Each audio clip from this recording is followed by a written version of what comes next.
تشافي هرنانديز اللاعب اللي علم العالم يعني ايه سيطره ويعني ايه كره تتلعب بالعقل قبل الرجل، رجع لبرشلونه مش كمدرب عادي، رجع كحلم. قالوا الولد رجع يصلح اللي اتكسر، رجع يعيد روح التيكي تاكا، رجع يخلي برشلونه تاني. لكن الغريب ان نفس الراجل اللي رفع الدوري واللي اعاد النظام نوعا ما واللي وقف وسط انقاض نادي مكسور بقى في لحظه متهم. الجماهير بتصفر عليه في كامب نو، عناوين الصحف بقت بتتكلم عن الفشل، وجمهور بيسال سؤال واحد بس: ازاي تشافي يفشل؟ هل تشافي كان مجرد اسطوره مكانها المتحف مش الدكه، ولا برشلونه هو النادي اللي بيحرق ولاده قبل ما يكبروا؟ هل المشكله في تشافي ولا في فكره ان برشلونه لسه عايش في 2009 ورافض يعترف ان الزمن اتغير؟ تشافي هرنانديز مظلوم ولا فشل؟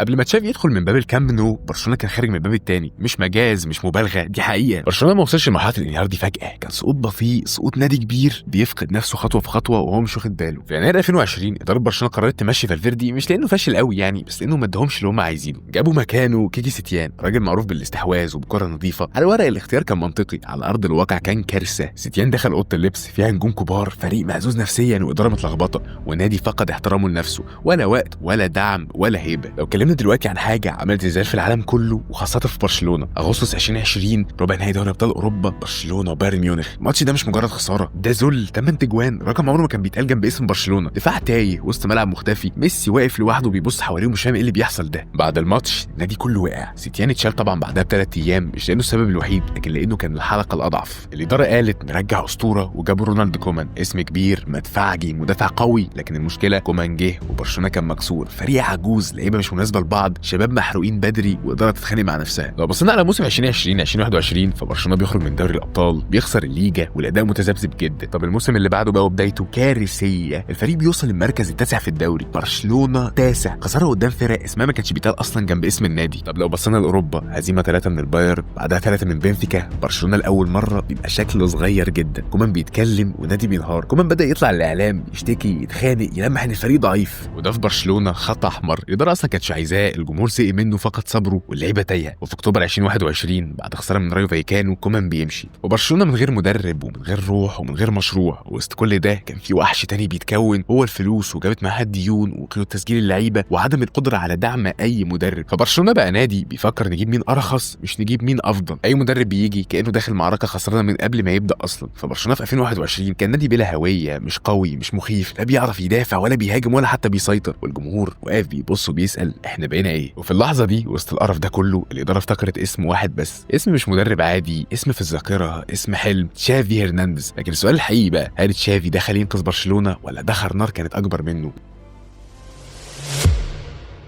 لما برشلونه قرر يجيب تشافي ما كانش بيدور على مدرب، كان بيدور على نفسه. تشافي ما جاش اصلا من باب الاختيار الامن او مثلا مدرب طوارئ ولا حتى كحل مؤقت. تشافي رجع كفكره، اصل تشافي مش مجرد لاعب سابق، تشافي هو نتاج المصنع نفسه. لما سيا ربته وجوارديولا شكله وبرشلونه علمه ان الكره مش جري، الكره قرار. بالنسبه للاداره، تشافي كان الاجابه السهله نسبيا على سؤال صعب: ازاي نرجع برشلونه؟ والجواب كان اسمه تشافي. تشافي عمره ما خبى هو عايز يعمل ايه، من اول يوم قالها صريحه: عايز برشلونه يستحوذ، يضغط ويفرض شخصيته. كلام جميل وكلام الجمهور بيعشقه، كلام بيرجعك كده ل 2009 و2011. لكن المشكله العالم ما وقفش هناك.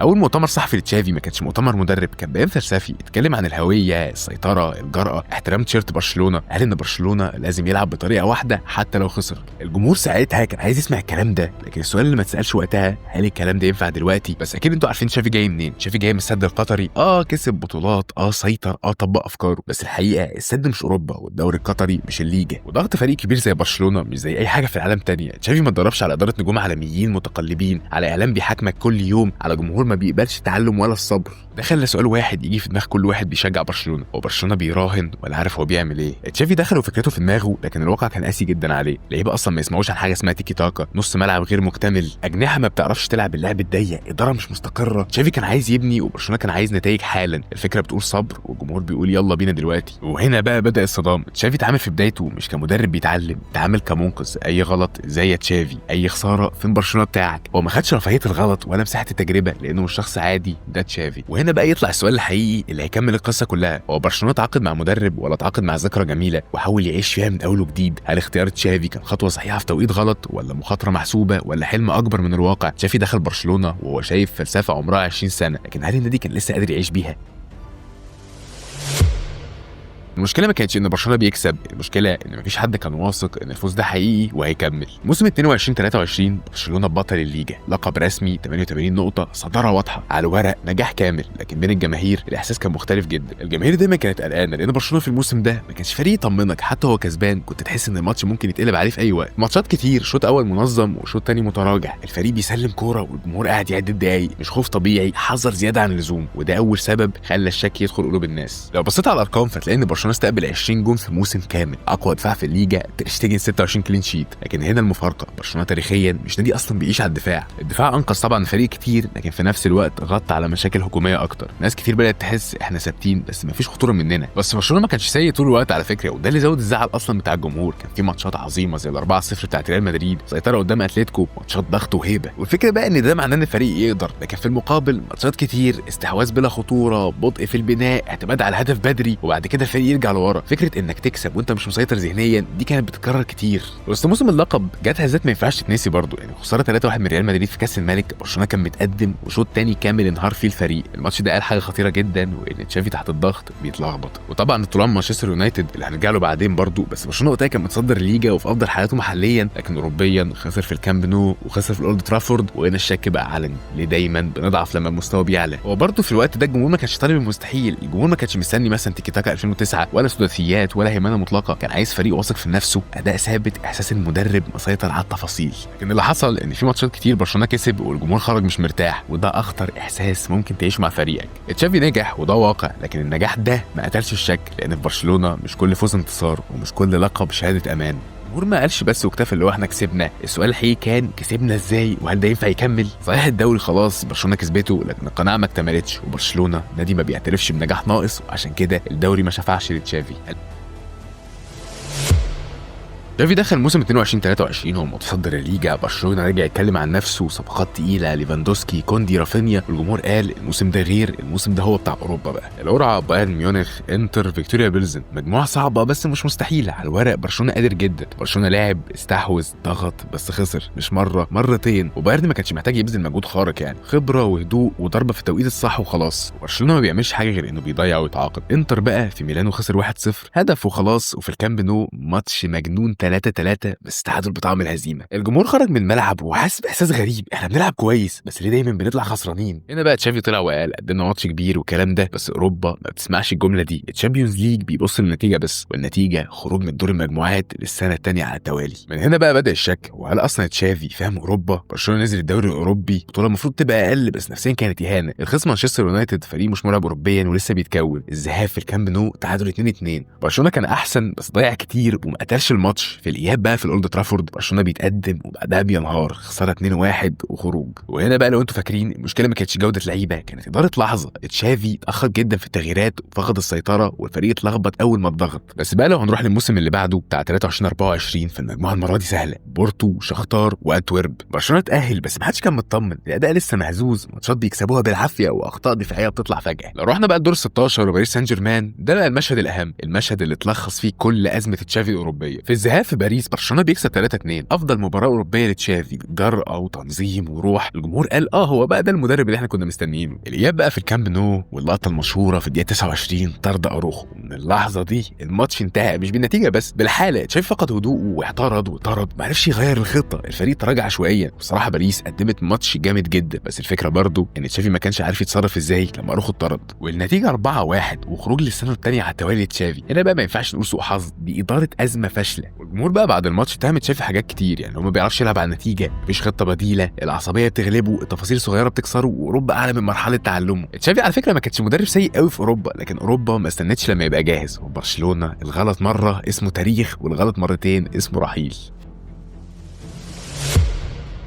خلينا نكون صراحة مع بعض، أي مدرب في العالم بيتحاسب على الصفقات، بس في برشلونة الموضوع معقد أكتر بكتير. تشافي ما استلمش نادي طبيعي، تشافي استلم نادي مديون ومكسور ومش عارف يسجل لعيبته أصلا، ودي كانت لعنة بارتيميو اللي لسه شغالة مع النادي. برشلونة في عهد تشافي بيشتري وبعدين بيستنى وبعدين بيبيع عشان يعرف يسجل اللاعب، بس مش عشان يشتريه، لا عشان يحطه في القايمة. يعني جمهور يشوف صفقة تقيلة وبعدها بأسبوع رعب يقول هو اتسجل ولا لا، وده ضغط ما بيتوصفش على مدرب يبني فريق. خلينا نمسكهم اسم بهدوء، يعني روبرت ليفاندوسكي اسم عالمي، هداف، نجم، أول موسم تمام، بعد كده بقى بطيء نوعا ما، اعتماد كامل عليه، اسلوب لا يناسب التيكي تاكا اطلاقا، الفريق بيلعب عشان يخدمه. رافينيا صفقه غاليه، مجهود موجود، واخد هايب اكتر من اللازم، بس قرارات غلط، عصبيه، لا جناح كلاسيك ولا صانع لعب. رافينيا لا هو جناح برشلونه ولا هو نجم يكسر الدنيا. جواو كانسيلو بقى بصراحه محدش يقدر يتكلم عنه، يعني هو لاعب مهاري جدا بس دفاعيا عنده مشاكل، بيسيب مساحات وراه، اخطاء قاتله احيانا بصراحه في اوروبا. كانسيلو كان ممتع، وعلى فكره اغلب جماهير برشلونه اصلا كانوا عايزينه يكمل. روميو بقى بديل بوسكيتس، لا محاوله ترقيع، ضغط اقل ومكشوف، ولا يصلح لنادي برشلونه خالص. الخلاصه هنا يعني ولا صفقه من دول كانت حجر اساس حقيقي للمستقبل، يا اما نجم جاهز مش مناسب، او موهبه غير مستقره، او حل مؤقت، او صفقه فرضتها الظروف. هنا بقى سؤال مهم جدا، هو تشافي هو اللي اختار ولا الاداره هي اللي قالت له ده المتاح اشتغل بيه؟ تشافي كان مدرب مش مدير رياضي ولا صاحب مشروع كامل. هنا بقى نقف فجاه ونغير النبره، لان الحقيقه مش سودا بس. بعيدا عن الصفقات، فتشافي عمل حاجه خطيره جدا، تقريبا رجع لمسائل الحياه، مش كلام شعارات، اسمها على ارض الملعب. جافي كنا شفناه مع كومان فترات بسيطه، بس تشافي وثق فيه وهو لسه عيل، ضغط وشراسه وروح شخصيه برشلونه. لامين يامال طبعا اصغر موهبه في اوروبا، تشافي راهن وصبر واداله الثقه، والولد بقى مستقبل النادي. بالدي سرعه وجرأه وظهير عصري. فيرمين لوبيز تقريبا بقى هو اكتشاف تشافي، لاعب مش متوقع بس قاتل ذكي، بيسجل في لحظات صعبه جدا. دول مش صفقات، دي بذور لمشروع كان لسه بيتزرع. تشافي فشل في اداره الحاضر لكنه نجح في تحضير المستقبل، بس برشلونه نادي عايز يكسب دلوقتي مش بعدين.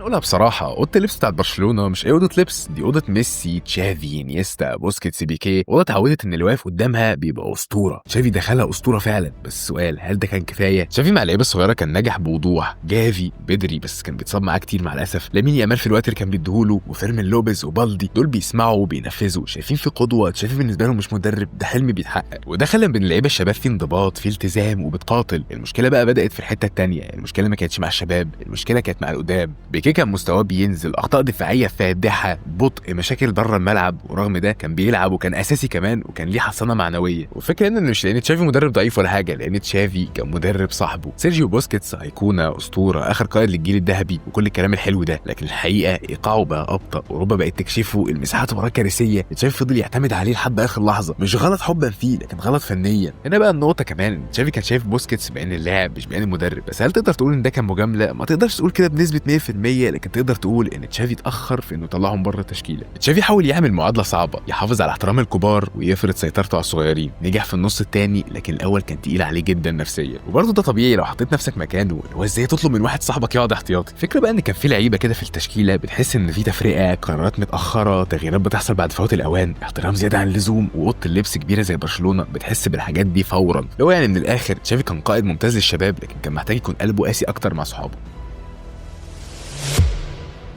خلينا نبدأ بالحقيقة، برشلونة مش مجرد نادي، برشلونة فكرة، وكل فكرة ليها حراس، والحراس دول هم الجمهور والإعلام الكتالوني. جمهور برشلونة حب مشروب بالمتعة، جمهور برشلونة عمره ما كان جمهور نتائجه بس، ولا عمره كان جمهور صبور برضه. الجمهور ده اتربى على جوارديولا، ميسي، تيكي تاكا، السيطرة، الإبهار، فبالتالي أي مدرب بيجي بعد كده مش بيتقاس بعدد البطولات، لا بيتقاس بالإحساس. والسؤال اللي كان دايما بيتكرر، احنا بنتفرج على برشلونة ولا فريق تاني لابس نفس التيشيرتات؟ مشكلة تشافي مع الجمهور، تشافي كسب الدوري بس لعب مباشر، حذر زيادة، دفاع قوي، متعة أقل. الجمهور ما كانش فرحان بالمكسب بقى واللي هو كسبنا والكلام ده، كان دايما بيقول احنا مش مستمتعين، ودي اخطر جمله في الكامب نو. من اول يوم تشافي اتحط في مقارنه مستحيله، مش لانه قال كده لكن لانه تشافي. الاعلام كان دايما بيسال احنا ليه مش بنضغط زي زمان، ليه ما فيش سيطره، ليه الاداء مختلف، يعني حرفيا اي مباراه ممله بقت ازمه. تشافي ما كانش بيتقارن بمدربين، تشافي كان بيتقارن بذكرى. الاعلام في كاتالونيا يومي، تحليلي، ناقد، واحيانا قاسي جدا. بعد كل تعادل هل تشافي فقد السيطره؟ بعد كل خساره هو ده برشلونه؟ حتى بعد الفوز الاداء مش مقنع، مش هجوم شخصي لكن تشريع مستمر. الاعلام والجمهور ما كانوا شايفين تشافي كمدرب عادي، كانوا شايفينه رمز، امتداد لجيل ذهبي، وعد باللي احنا نرجع للي فات. فلما الاداء اللي ما حققش الوعد ده، الاحباط كان مضاعف. وهنا بقى لازم نكون منصفين، جمهور برشلونه ما كانش كتله واحده في الفتره دي. في فئه قالت ان تشافي محتاج وقت والفريق لسه بيتبني، الازمه الماليه الحقيقيه هي سبب في كل ده. وفئه تانية قالت برشلونه ما بيستناش، يا اما تكون جاهز او امشي. والصوت تاني كان اعلى، طالما بتكسب محليا الجمهور كان صابر، بس مع كل خروج اوروبي الصبر قل، النبر عليت والثقه اهتزت. برشلونه عامه في العقد الاخير يعتبر هو متعود على الدوري، وقضيتهم هي الشامبيونز ليج. فلما تشافي سقط في الاختبار ده، فاللي هو يعني انت عملت ايه جديد؟ الفكره ان تشافي محبوب محترم مع جماهير برشلونه، بس اسطوره، بس في برشلونه الحب ما بيمنحش حصانه. فالفكره ان تشافي ما خسرش الجمهور لانه فشل، خسروا لانه ما رجعش الاحساس، وفي برشلونه الاحساس اهم من النتيجه والذاكره اقسى من الواقع. خلينا نكون واضحين من الاول، تشافي ما مشيش من برشلونه بسبب ماتش ولا بسبب بطوله ضاعت ولا حتى بسبب خروج اوروبي واحد. تشافي مشي لان الجمهور فقد الاحساس. لما تشافي بقى على عن الرحيل في ناس شافت شجاعة، اعتراف، احترام للنادي، وفي ناس شافت استسلام، هروب، فشل. والحقيقة يمكن شوية من ده على شوية من ده. تشافي جه النادي ده هو مكسور، اشتغل بأزمة مالية خنيقة جدا، بنى جيل جديد، كسب الدوري وخسر أوروبا. فهل ده فشل ولا نجاح ما لحقش يكمل؟ تشافي ممكن ما يكونش فشل وبرضه ما حققش النجاح اللي هو، لكن الأكيد إنه دفع الثمن حاجة واحدة بس، إنه كان تشافي وفي برشلونة الاسم الكبير بيشيل أكتر مما يحتمل. ده كان فيديو عن حقبة تشافي في برشلونة. وفي الآخر لو عجبك الفيديو متنساش تعمل لايك وسبسكرايب وتكتب لي الفيديو اللي أنت عايزه في الكومنتات. ويلا سلام. وعمر ما كان من مطالبنا ان احنا نقول ارحل ارحل، احنا كنا بنقول ايه الحل ايه الحل.